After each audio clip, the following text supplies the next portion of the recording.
Dear basketball friends, hello and welcome in the first episode of Sixt Alpe Adria Cup show.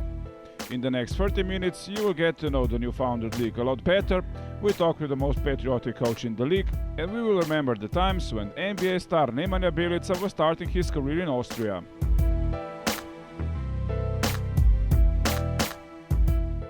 We will of course show you the highlights of the first round, but first we have to get to know the league better.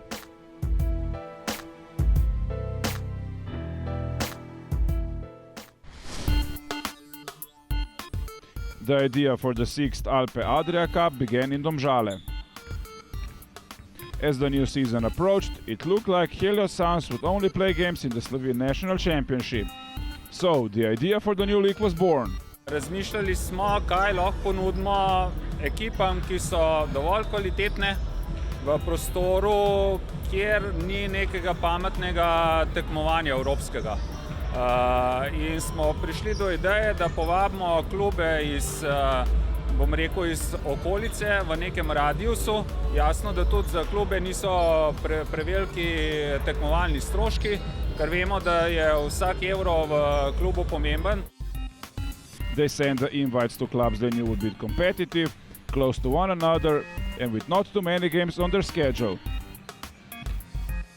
Smo pogledali v države Italija, Avstrijo, Madžarsko, Slovaško, Hrvaško in v bistvu iz tega področja probali za prvo leto, poskusno nabrati neko število kvalitetnih klubov, ki bi bili zainteresirani za to ligo. The second team from Slovenia that got the invite is Zlatorog from Laško. No special presentation is needed for the KK Zagreb, long-time member of ABA League, Croatian champions in 2011 and three-time winners of the Krešimir Ćosić Cup. The second team from Croatia is Kvarner.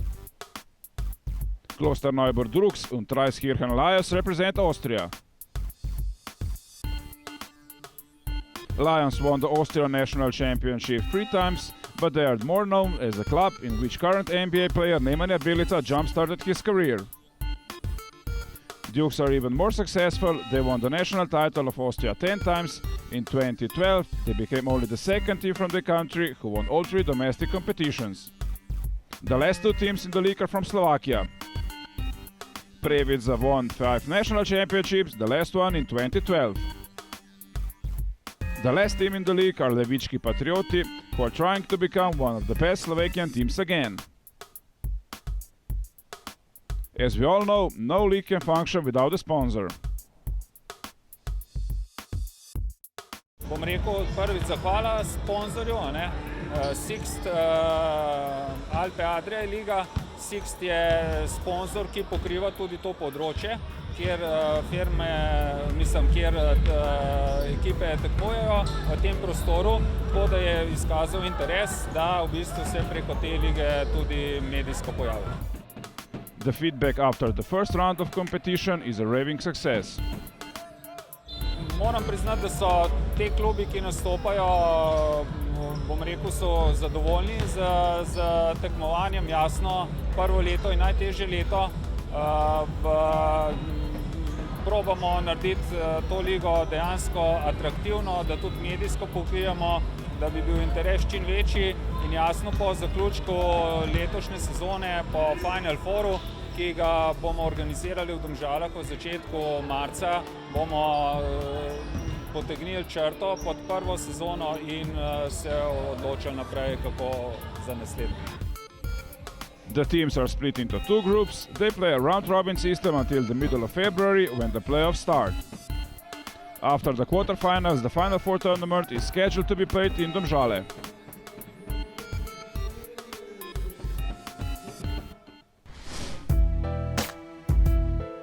There were 17 games played in the first round of the league. In Group A, Kvarner beat Helios Suns. The team from Rijeka suffered their only defeat against Levice, who lost in a convincing fashion against Helios. Traiskirchen Lions are still looking for the win. They suffered 4 defeats.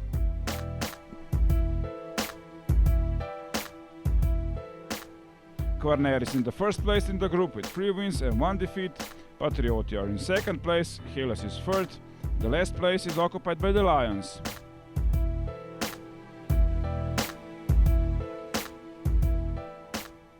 In Group B we saw two convincing Prievidza wins against the Dukes. Zagreb is the only team that beat the Slovakian team, but they lost against the Dukes.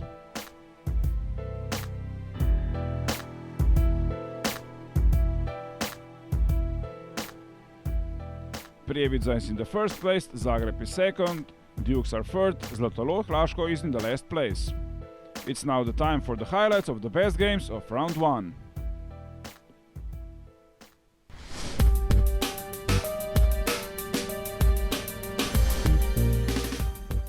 We'll start the highlight section of the show in the Nike Arena.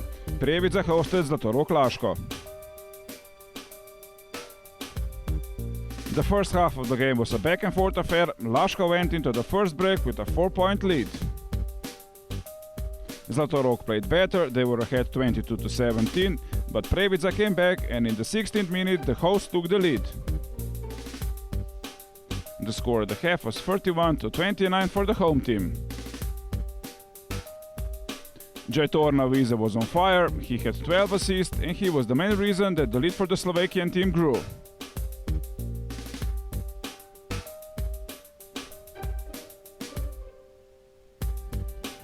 Matej Krušić was the best scorer for Laško with 17 points, Goran Jurek added 10. In the 37th minute Prievidza started an 0-0 run that all but decided the game.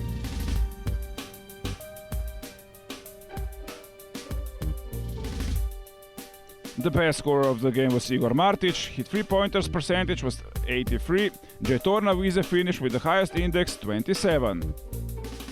In the end, Prievidza 79, Laško 72.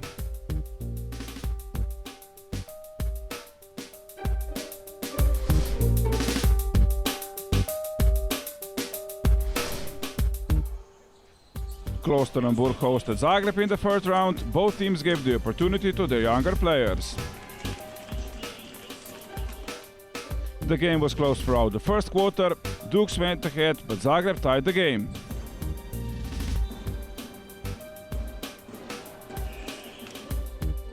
At the beginning of the second quarter, the team from Croatian capital actually took the lead 22-21, but then they hit the wall.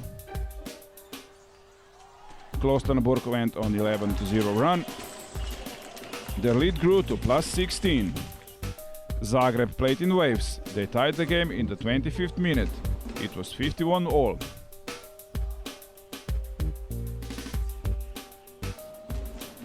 It was a nail-biter from then on. After a three-pointer from Marcinkovic, Zagreb tied the game at 72.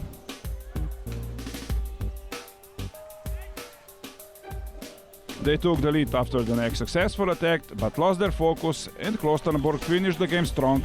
They won with 84-79. The best player from the team from Austria was Jozo Rados with 18 points. Luka Božić scored 21 points for Zagreb.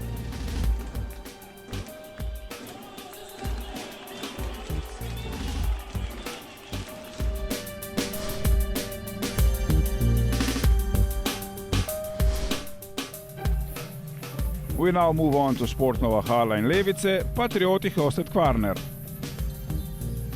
The hosts started better, but the team from Rijeka found the form and they were ahead 24-20 after the first 10 minutes. Kvarner went on a 9-0 run at the start of the second quarter, and it was time for the head coach Teo Hoč to react.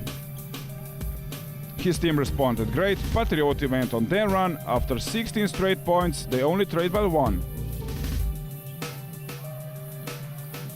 The home crowd pushed their heroes and they rewarded them with good performance in the second half. Momčilo Latinovic played a great game. He finished with 20 points. Miloš Markovic added 17. The best player for Kvarner was Petar Maric with 18 points. The ex-Union Olimpija player Paolo Marinelli added 11.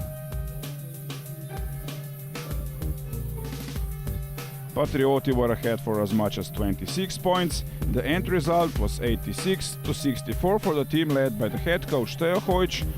We will get to know him better in the next clip.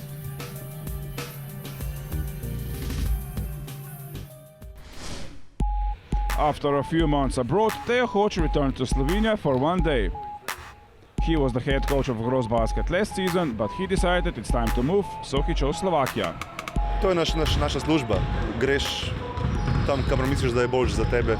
In jaz sem se odločil, da grem. Dobil sem povabilo malo po koncu sezone strani Levic, iskal sem mladega trenerja iz področja bivše Jugoslavije, ker zelo cenijo naše prostore. In sem sprejel.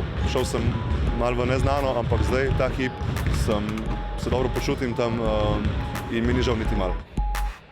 The former head coach of the Krka youth team was enamored with the support for his new team, and he became a patriot himself. Patriot sem postal, sigurno. Sem se kar malo zaljubil v celo zgodbo tam. No. Res sem bil presenečen na tem, kako emotivno in kako srčno spremljajo našo ekipo, kako so veseli po zmagah, kako nas podbujajo po porazih in je krasen občutek res biti tam. Mi smo prodali prek 300 sezonskih vstopnic, kar mislim, da je za Slovenijo. Ne vem, če ima kdo toliko prodanih vstopnic v Sloveniji, če se motim, se opravičujem, ampak vseeno, kakorkoli, to je lepa številka. To je 300 sezonskih in vsako tekmo najmanj, oziroma bomo rekel tako povprečno, imamo 1200 gledalcev. Spravi to, če je povprečen obisk. Zdaj, po dobrem štartu, po tem, da je navijačem všeč naša ekipa, imamo polno dvorano. To je zdaj uradno 1800 ljudi, tudi mogoče kaj še več. After 2 hard years of rebuilding, the club is slowly getting back into the old tracks. Pred 3-4 sezonami je bil ta klub, naš klub, državni prvak Slovaške, imel velik proračun, visoke cilje, potem pa se je zgodilo, kar se je zgodilo. Glavnemu in edinemu sponzorju ni šlo več v njegovem poslu, je odstopil od financiranja kluba in je bilo na tem, da bo klub šel v bistvu, da ga ne bo več. Potem pa so te ljudje, ki tudi zdaj trenutno vodijo ta klub, zbrali skupaj, probali rešiti zadevo, imeli zdaj 2 slabi sezoni, niso se uvrstili niti v play-off 2krat zapored in letos s tem startom sezone so izjemno zadovoljni in računamo nekje na sredino lestvice, kar bi bil lep uspeh. They joined the Sixt Alpe Adria Cup mainly to get experience, as their players didn't have the opportunity to play in the European competitions. But the players aren't the only ones who are learning. Coach is getting better and better in the Slovakian language. Poskušam se, predvsem ker so to sam želim in iz nekega spoštovanja do ljudi, pri katerih delam, da se naučim slovaškega jezika. Gre mi počasneje, kot sem upal, ampak nekaj besed že lahko spregovorim teh uvodnih. Za ekipa pa večinoma v angleščini, ko pa pride do kakšne situacije, ki me vrže iz tira, pa gremo tudi na kakšno našo bolj domačo besedo. Ko greste po kruh, ni težav kupiti kruha? Ne, ni težko. Tudi ko grem na kavo, ni problem, ker sem vesel, da je tako, ampak kave si recimo težko plačam sam, ker se ljudje spremljajo košarko, vsi vejo, zakaj gre in so veseli, da mi lahko dajo kavo v lokalu, tako da je fajn.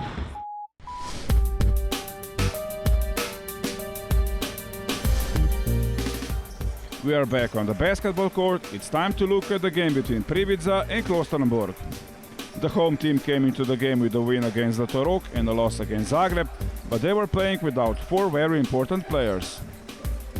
They didn't miss a beat, it was one-way traffic all the way. The lead grew and grew, and at the end of the first 10 minutes the score was 26-9.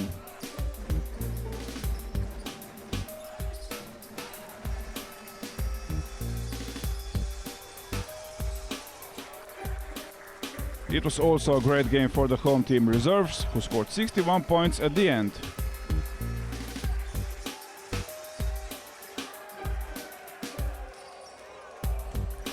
The stampede continued in the second quarter. It was 58-28 at the half.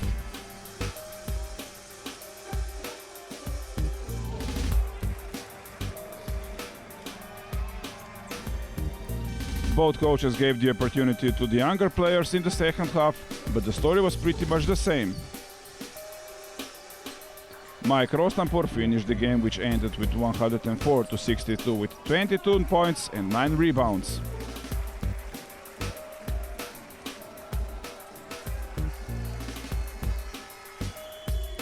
The best player for the Austrian team was Jozo Rados. He scored 16 points and added 11 rebounds for the double-double. It was also a special occasion for the 16-year-old Jakub Kadasi, as he scored his first points of the competition for Prievidza.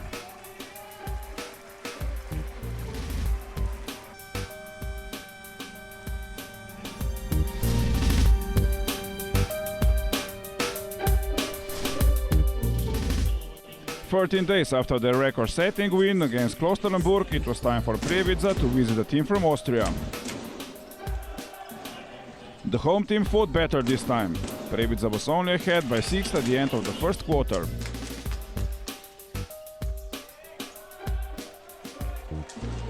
Dukes were creeping closer and closer. It was their center Jozo Rados who played great. Rados signed a 2-year extension with Klosterneuburg just day before the game.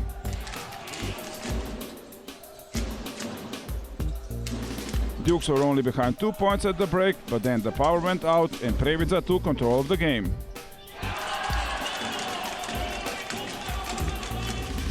They hit 12 3-pointers and the lead grew to 69-48.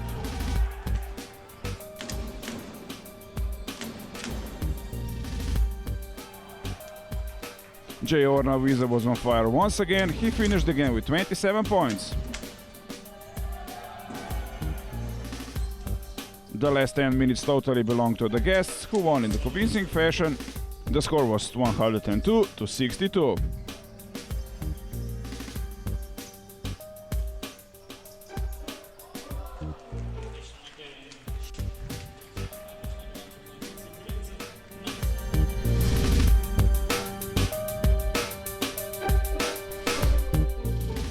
Helios Suns hosted their first home game of the league against Levice in round 5.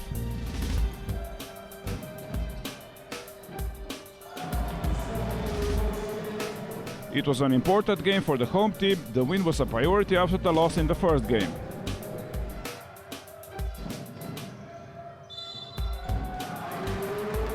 The Suns started great. Hugh Robertson hit 2 3-pointers and added a layup and a free throw.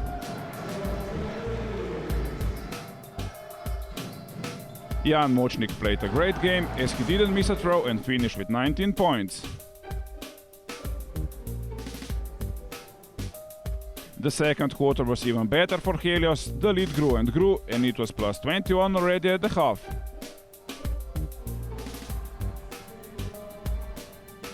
It was clear that a coaching change in Domžale was the right decision. This was the first game for the head coach Jakša Vulić. He gave the opportunity to his young players in the second half, and all 12 scored at least 1 point.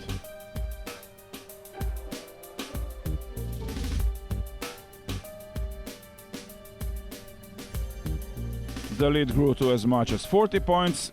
The score at the end was 90-52.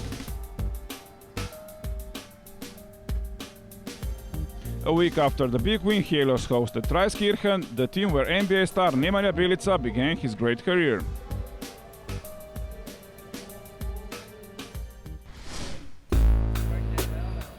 Danek, Benedikt and Fabricio Way remember him very well. They were part of the team when Nemanja came to the Lions.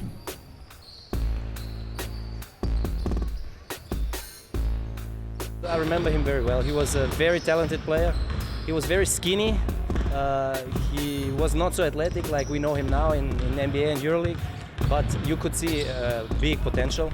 He was really tall, like 2 meters 8 with 19-20 years, and playing every position of the floor. He was seeing the people he could pass. He was playing like a point guard, and you could see big potential, long arms, and he did a good job. And nobody really could know what will happen, what big step he would make, and we are all very happy for him. We are very proud. As he came to Austria, he had some injury problems, but he didn't quit. He worked hard. Era como un poco tímido, no muy seguro de sus cualidades como deportista, que estaba empezando, que no sabía, pero gracias a Dios luego explotó, una bestia ahora. But even then, he was dreaming about playing with the best. His goal was to reach the NBA. He was always dreaming. I mean, you hear it from a lot of young guys, but you never take it so serious because it's always the dream of a player. But yeah, he was very humble. Like, he was very humbled. He was working really hard. He was giving the best he could, like in practice. You could see that he's a smart player, and he was working on his game very well. He was working on his shot. He's an amazing shooter, and you could see it back then that it's gonna develop a great player. He could rely on his height, but he had the ability to play all the positions on the field. Era un chico de 2 metros 8 que podía jugar de base, de escolta, de ala pivot, de pivot, pero le faltaba el condimento de darse cuenta de que podía ser especial, y me parece que una vez en Austria empezó a ver esas cualidades, pero una vez que tuvo la chance de ir a Estrella Roja en Serbia y trabajar, lo pudieron pulir y es el diamante que es hoy en día. After the 2008 season, he returned to Crvena Zvezda Beograd, where he really became a star. He proved that the talent isn't everything, and you have to work hard to achieve your goals. We had some crazy talents, even more than Bjelica, but who didn't make it nowhere. You never know. It's about attitude, it's about the heart, and it's a lot about luck, I think. You have to have the right situation in the right time. I think also for him, for sure, luck was a big factor. The Lions are still waiting for the next Nemanja Bjelica to emerge. They certainly would need him in Domžale, as they lost the game 71-81.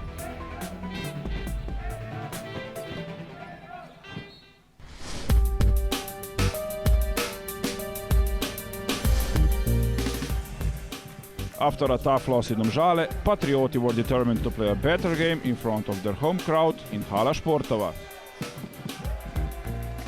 But it was the guests who started better. The score after first 10 minutes was 23-11 for the Spurs.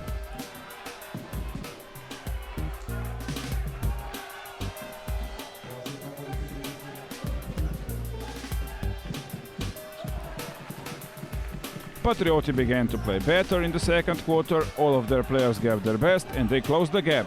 At the break, Helios only led by 2.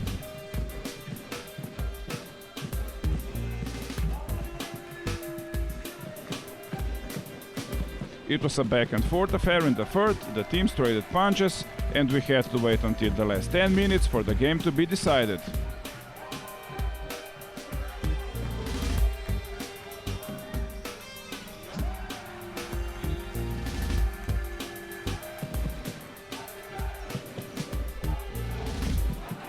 Patrioti started their 18-2 run, and Helios Suns had no answer. All they can do was to score some easy points at the end of the game. The score was 74-67. Miloš Marković finished the game with 13 points for Patrioti. Jan Močnik and Željko Zagorac were the best players for Domžale.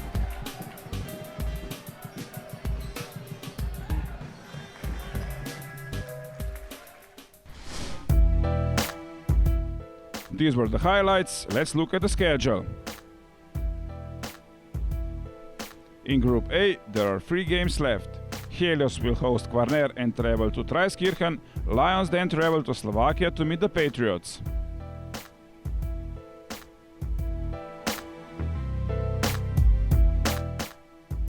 In Group B, Zagreb has to play 2 more games. Zlatorog, Previdza and Dukes are left with 1.